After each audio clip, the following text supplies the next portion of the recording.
এই যাবৎকালে যতগুলো ব্রি উদ্ভাবিত আছে সবচেয়ে বেশি উচ্চ ফলনশীল ব্রি ধান ভালো ফলন ফলাইতে পারে তাহলে 3300 থেকে বিঘায় 35 মণ পর্যন্ত ফলন আছে, যেটি ব্রি 29-এর একদম বিকল্প, কিন্তু দানটা আগাম এবং ফলন বেশি। অর্থাৎ ব্রি করতে যতগুলা জাত উদ্ভাবন করছে এই যাবৎকালে সবচাইতে বর্তমানে আগে আছে ব্রি ধান।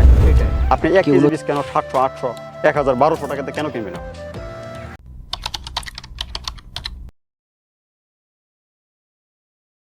ধান উৎপাদনে সারা বাংলাদেশের মানুষ খুব বেশি চেষ্টা করে থাকে, তবে বিশ্বের মধ্যে বাংলাদেশের অবস্থান কিন্তু খুব বেশি এগিয়ে নয়। অর্থাৎ চীন, ভারত, পাকিস্তান এগুলো ধান উৎপাদনে মোটামুটি এগিয়ে থাকলেও বাংলাদেশ অনেকটা পিছিয়ে। দর্শক, ব্রি উদ্ভাবিত কয়েকটি জাত রয়েছে, সেই জাতগুলো নিয়ে আজকে আমরা কথা বলবো। আজ আমরা এই মুহূর্তে রয়েছি শেরপুর জেলার সদর উপজেলার কামারের চরে। যখন আমাদের কৃষকেরা ধান উৎপাদনে খুব বেশি লাভবান হতে পারছেন না বা এরকম একটি সমস্যায় জর্জরিত, তখন বাংলাদেশ ধান গবেষণা ইনস্টিটিউট অর্থাৎ ব্রি তারা কিন্তু আসলে কাজ করেছেন কৃষকদের জন্য এবং বিভিন্ন সময়ের জন্য বিভিন্ন উচ্চ ফলনশীল জাত তারা নিয়ে এসেছেন, এবং তার মধ্যে একটি জাত হচ্ছে ব্রি 114। এছাড়াও যদি আমরা বলতে চাই যে উচ্চ ফলনশীল যদি একটি জাত খুঁজেন তাহলে আমরা সেই ব্রি 114কে বলবো। এর পাশাপাশি রয়েছে ব্রি 113 এবং 108।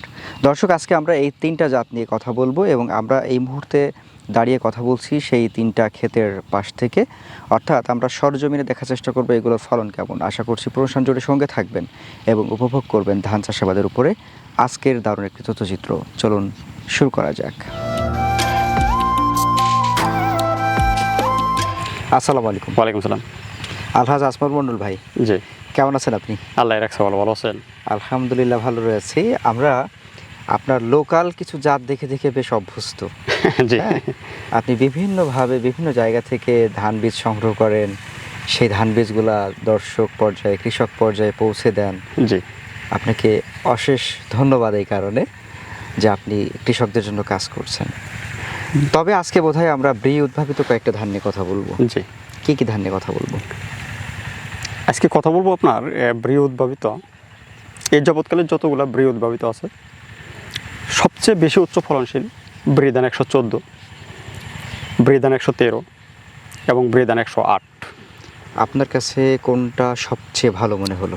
সবচেয়ে ভালো হচ্ছে ব্রি ধান 113, 114, 108 এগুলো ফলন কিন্তু কাছাকাছি। আচ্ছা, 114টা আপনি যদি ভালো ফলন ফলাইতে পারে তাহলে 3300 থেকে বিঘায় 35 মণ পর্যন্ত ফলন আসবে।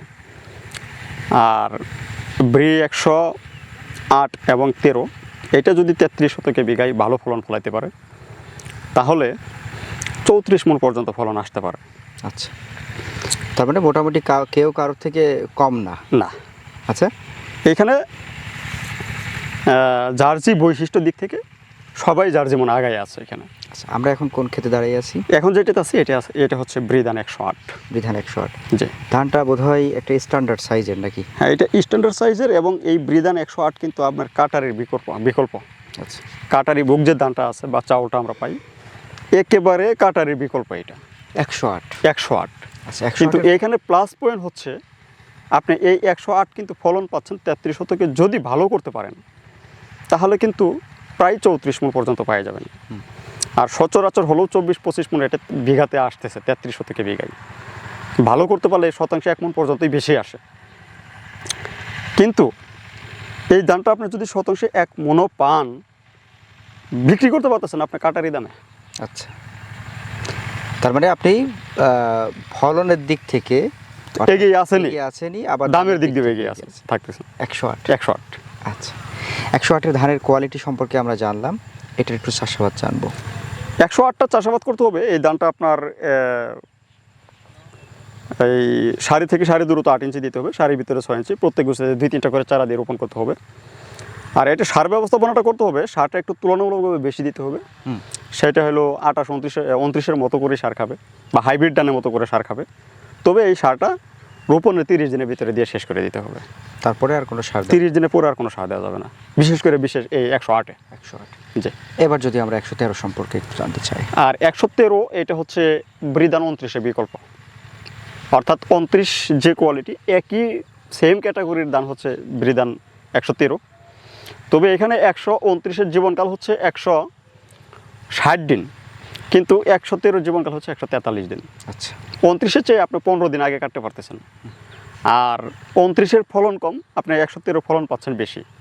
29 যেখানে 33 শতকে বিঘায় আপনি 24-25 মন খুব কঠিন, 20 থেকে 22 মন ধান বেশি হয়, আর আপনি বৃদান 113 পাচ্ছেন সেই জায়গায় 33 শতকে বিঘায় 34 মন পর্যন্ত। আচ্ছা, অর্থাৎ খুবই চমৎকার একটি ধান। বৃদান 29টা যেহেতু একটি জনপ্রিয় জাত ছিল, মানুষ ওই জনপ্রিয় জাতটাকে ভুলতে পারে না, কারণ ইদানিং কিন্তু 28-29-এ ব্লাস্ট ধরে, বিভিন্ন প্রকার রোগবালাই ধরে, ওইগুলো কিন্তু করতে পারে না। আর বিশেষ করে 29টা জীবনকাল বেশি হওয়ার কারণে এর প্রতি মানুষ দিন দিন আগ্রহ হারিয়ে ফেলছে, যার কারণে ব্রি কর্তৃক সেই চিন্তাধারাকে ধারণ করে কাজে লাগিয়ে 113 ধান উদ্ভাবন করেছে, যেটি ব্রি 29-এর একদম বিকল্প, কিন্তু ধানটা আগাম এবং ফলন বেশি। এই তো গেল হচ্ছে আপনার ব্রি 108 এবং 113। জি, এবার যদি আমরা মোস্ট পপুলার হতে চলেছে যে জাতটা 114, সেটা নিয়ে একটু কথা বলতে চাই। 114 ধানটা একটি চমৎকার ধান। এই ধানটাও চিকন, এবং আপনার 114 যে সবচেয়ে ভালো যে বৈশিষ্ট্যগুলো হচ্ছে, এটা একটা করে চারাদের রোপণ করলে ব্যাপক পাশ কাটিয়ে আসে। 30-35টা করে একটা করে চারাদের রোপণ করলে পাশ কাটিয়ে এসে যায়।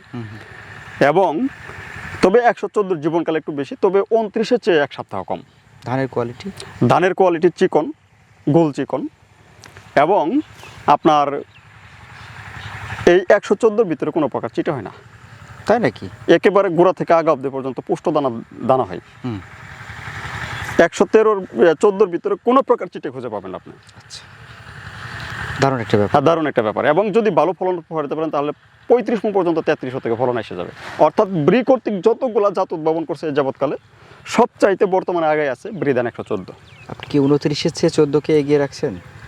ব্রি কর্তৃক যতগুলা জাত উদ্ভাবন করা হয়েছে এই যাবৎকালে, সবচেয়ে আগে আছে 114। মানে আমি কেন প্রশ্নটা করলাম যে ব্রি 29 কিন্তু মোস্ট পপুলার, অনেক জনপ্রিয় একটি ধান।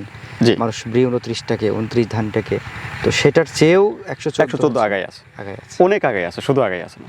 রোগবালাই কেমন? 114 ভিতরে রোগবালাই নাই।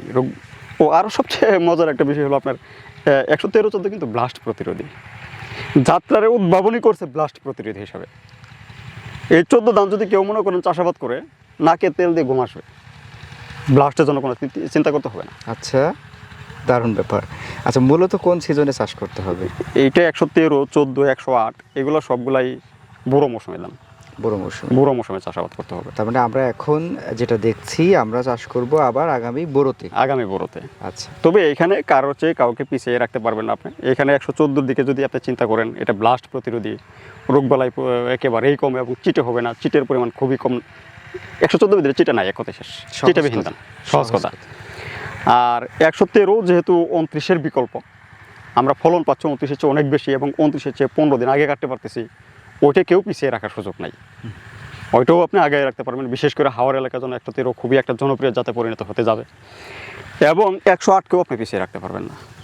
আপনার 108 খেতে একটা দাঁড়িয়ে আমাদের একটা ব্যাপার ভালো লাগছে, যে পুরা জমি যখন আমরা দেখছি আগাগোড়া ওই গাছ পর্যন্ত, জি জি, এক লেভেল পাবেন, এক লেভেল একবারে, কোনো উঁচা নিচু নাই, একটা মিক্সড ধান নাই, একটা মিক্সড অন্য কোনো গাছ নাই, কোথাও হেলে পড়ে না। অর্থাৎ বীজকে সর্বোচ্চ বিশুদ্ধ রাখার জন্য যত কিছু করা প্রয়োজন আমরা সমস্ত কিছু করে থাকি।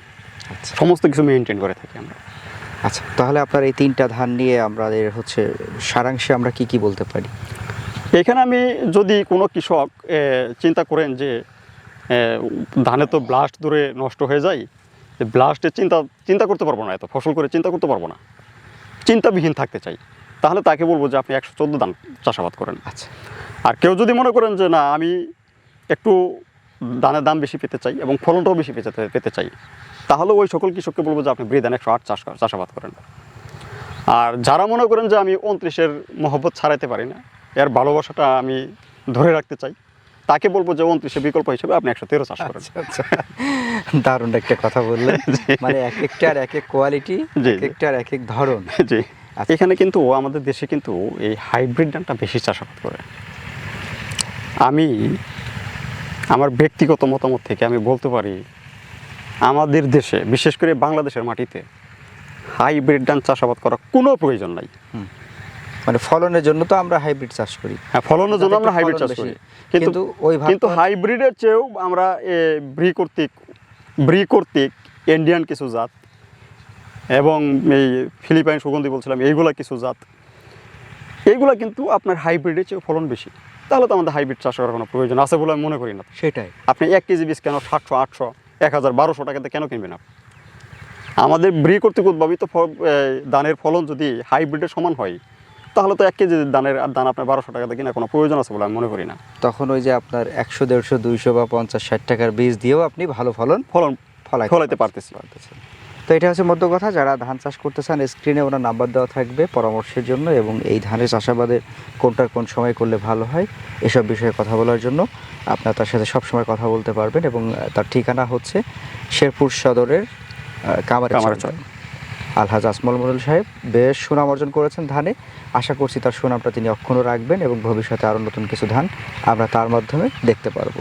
তো ভাইজান ভালো থাকবেন, আপনার জন্য দোয়া এবং শুভকামনা, আমাদের জন্য দোয়া করবেন। জি, আসসালামু আলাইকুম। ওয়ালাইকুম আসসালাম।